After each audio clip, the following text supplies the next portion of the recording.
నమస్తే ఫ్రెండ్స్. నిన్న మే 10 ఇండియా పాకిస్తాన్ మధ్య కాల్పుల విరమణ ఒప్పందం జరిగింది. కానీ అది సక్సెస్ఫుల్ అవ్వలేదు. కుక్కతోకర వంకర అన్నట్టు పాకిస్తాన్ ఇంకా మన మీద దాడి చేసింది. భారత ప్రభుత్వం కూడా ఆపరేషన్ సింధూర్ ఇంకా జరుగుతుంది అని ప్రకటించింది. ఈ ఆపరేషన్ సింధూర్ వల్ల ఈ ప్రపంచానికి భారతదేశం గురించి ఏమి తెలిసొచ్చింది? భారతదేశం యొక్క సైనిక శక్తి ముందులా లేదు, చాలా ఇంప్రూవ్ అయింది. మనం కట్టిన ప్రతి ట్యాక్స్ మన రక్షణ రంగాన్ని ఎంత స్ట్రాంగ్ గా మార్చిందో మీరు అర్థం చేసుకోవచ్చు. కాల్పుల విరమణ ఒప్పందం చేసుకున్న తర్వాత ట్రంప్ దీంట్లో ఇన్వాల్వ్ అయినా కూడా స్టిల్ పాకిస్తాన్ మన మీద దాడులు చేస్తుంది.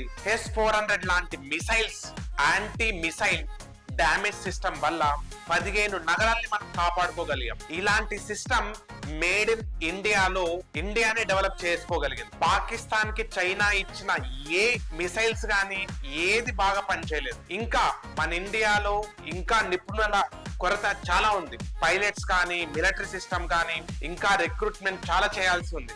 S-400 బ్రాహ్మి మిసైల్స్, F-16 లాంటి యుద్ధ విమానాలు, యాంటీ డ్రోన్ డ్యామేజింగ్ సిస్టమ్ ఇంకా డెవలప్ చేసుకోవాల్సిన అవసరం చాలా ఉంది.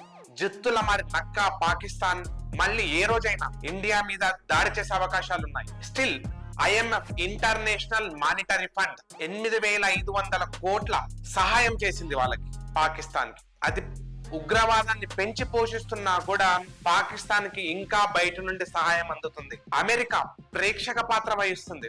అమెరికా ఏం ఇన్వాల్వ్ అవ్వట్లేదు పాకిస్తాన్ లో ఉగ్రవాదాన్ని అణచివేయడానికి. ఇండైరెక్ట్ గా తుర్కిస్తాన్ డైరెక్ట్ గా, చైనా డైరెక్ట్ గా సపోర్ట్ చేస్తున్నాయి. తుర్కిస్తాన్ కి భూకంపం వచ్చినప్పుడు మనం అందరం హెల్ప్ చేశాం. తుర్కిస్తాన్ ఇలాంటి కష్టకాలంలో పాకిస్తాన్ కి మిసైల్ సరఫరా చేసింది. చైనా మన మీద మనల్ని అణచివేయాలనే ఉద్దేశంతో, మనల్ని డెవలప్ అవుతున్న కంట్రీ మనల్ని ఇంకా నాశనం చేయాలనే ఉద్దేశంతో పాకిస్తాన్ కి మిసైల్స్ అమ్ముతుంది. కావున ఫ్రెండ్స్, బీజేపీ గవర్నమెంట్ ఆర్మీకి ఫ్రీ హ్యాండ్ ఇచ్చి చాలా మంచి పని చేసింది. చాలా స్ట్రాంగ్ గా కౌంటర్ ఇస్తుంది. దిల్సుఖ్ నగర్ లాంటి బాంబు పేలుళ్ళు ఈ 10 ఏళ్ల కాలంలో ఎప్పుడు జరగలేదు. ముంబై లాంటి పేలుళ్ళు ఎక్కడ జరగలేదు. ఏదైనా జరిగితే బార్డర్ లోనే జరుగుతున్నాయి. జమ్మూ కాశ్మీర్ లో నూతన గవర్నమెంట్ రావడం వల్ల, అక్కడ గవర్నమెంట్ సరిగ్గా విధులు నిర్వహించకపోవడం వల్ల ఆ పహల్గామ్ ఘటన కూడా జరిగింది. ఏదైనా బార్డర్ లోనే జరుగుతున్నాయి కానీ ఇండియా లోపల మాత్రం జరగట్లేదు. బాగా గుర్తుపెట్టుకోండి. ఇలాంటి గవర్నమెంట్ మనకి కావాలి. ఇలాంటి గవర్నమెంట్ మనకు నెక్స్ట్ టైం ఉండాలి. ప్రపంచం మొత్తం మోడీ నాయకత్వం వైపు చూస్తుంది. ఫ్రెండ్స్, మీ ఓటుని సద్వినియోగం చేసుకోండి. మంచి గవర్నమెంట్ ని ఎన్నుకోండి. ఇలాంటి మోడీ గవర్నమెంటే మనకు రావాలి. జై భారత్, జై హింద్.